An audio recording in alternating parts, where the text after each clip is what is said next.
अस्सलाम वालेकुम friends, welcome back to Top Smarties. Drama serial Dastak, जहां पर मोइस और किरण के वलीमे का दिन भी आ गया, क्योंकि अनीका साहिबा की खुशी के लिए ये लोग सब कुछ कर रहे हैं कि उनकी ज़िंदगी के जितने दिन बच गए वो खुश रहें।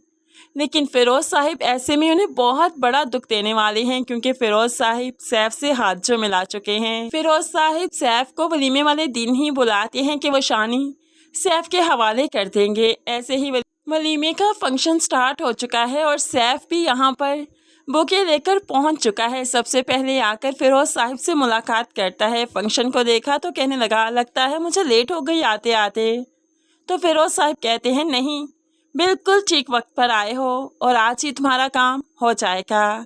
लेकिन पहले जो अपनी एक्स के लिए ये गुलदस्ता लेकर आए हो ना, पहले उसे वो तो दे आओ, उसे अपना चेहरा तो दिखाओ। तो अब सैफ ऐसा ही करता है, वो अपना रुख किरण की तरफ करता है। तो किरण जब सैफ को दूर से आता देखती है, एकदम से बुखला सी गई। उसे लगा कि शायद उसका वहम है। अपनी आंखों को झटका देकर फिर से खोलती है तो ये उसका वहम नहीं बल्कि सैफ ही था जो उसके करीब आता जा रहा है। अब यहाँ पर किरण एकदम से परेशान हो गई, लेकिन सैफ है कि जल्दी से आगे बढ़कर उसे फूलों का गुलदस्ता पेश करते हुए उसे वलीमे की मुबारक देता है। तो ऐन इसी वक्त पर शानी आ गया स्टेज पर मम्मा मम्मा करते हुए। अब शानी को देखकर बेसहारा सैफ उसे अपनी तरफ खींचता है। बेटा, तुम मेरे बेटा हो, इधर आओ, मेरे से बात करो, मेरी बात सुनो। तो किरण सैफ को धुतकारते हुए पीछे करती है और शानी को अपने गले से लगा लेती है। बेटा, इनके पास नहीं जाना, स्ट्रेंजर हैं ये, और मैंने आपसे कहा था ना, स्ट्रेंजर्स के पास नहीं जाया करते। अब फ़िरोज़ साहिब ने सैफ को इशारा किया तो सैफ वहाँ से चला गया। काफ़ी देर जो किरण को नज़र नहीं आया तो उसे लगा कि सैफ अब यहाँ से जा चुका है, इसलिए वो कुछ रिलैक्स हो गई। लेकिन ये तो फ़िरोज़ साहिब का प्लान था कि उसने सैफ को एक साइड पर कर दिया। तो फिर फंक्शन फिर से कंटिन्यू हुआ। ऐसे में अब किरण की माँ उसके पास आकर बैठी और कहने लगी, बेटा, हम लोग आए हैं, तुम्हारी बहनें आई हैं, लेकिन तुम्हारा बाप नहीं आया। मैंने तो बहुत कहा उनसे कि सजाद साहिब चलते हैं, बेटी की खुशी है, लेकिन वो फिर भी नहीं आए। तुम जानती हो ना, तुम्हारे ससुर की वजह से बदमज़गी ना हो जाए, बस इसलिए।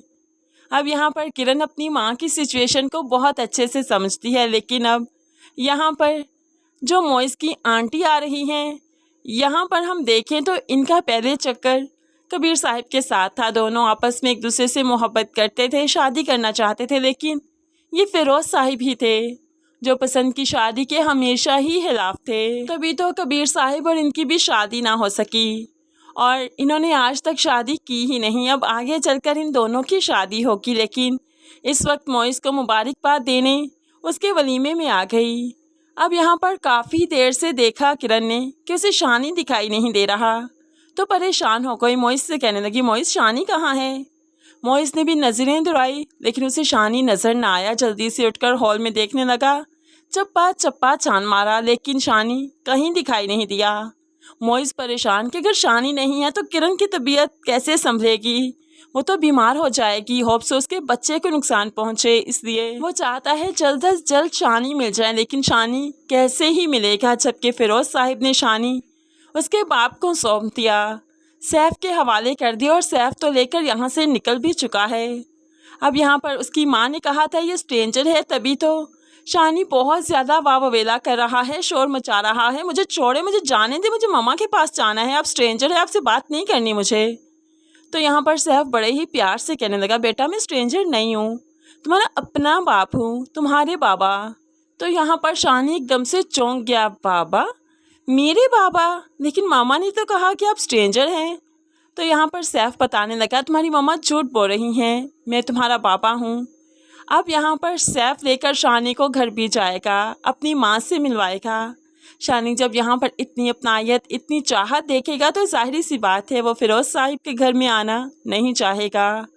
और फ़िरोज़ साहिब उसे तभी तो ऐसे डराते थे, धमकाते थे कि वो कभी फ़िरोज़ साहिब के पास वापस दोबारा ना ही आए। और अब ऐसा ही होने वाला है। किरण एक तरफ तड़पेगी अपने बेटे के लिए और बेटा है कि अदालत में फ़ैसला करेगा, अदालत को बताएगा कि वो अपने बाप के साथ रहना चाहता है। और फिर जाहिर सी बात है अदालत फ़ैसला सुनाएगी बच्चे का बयान सुनने के बाद।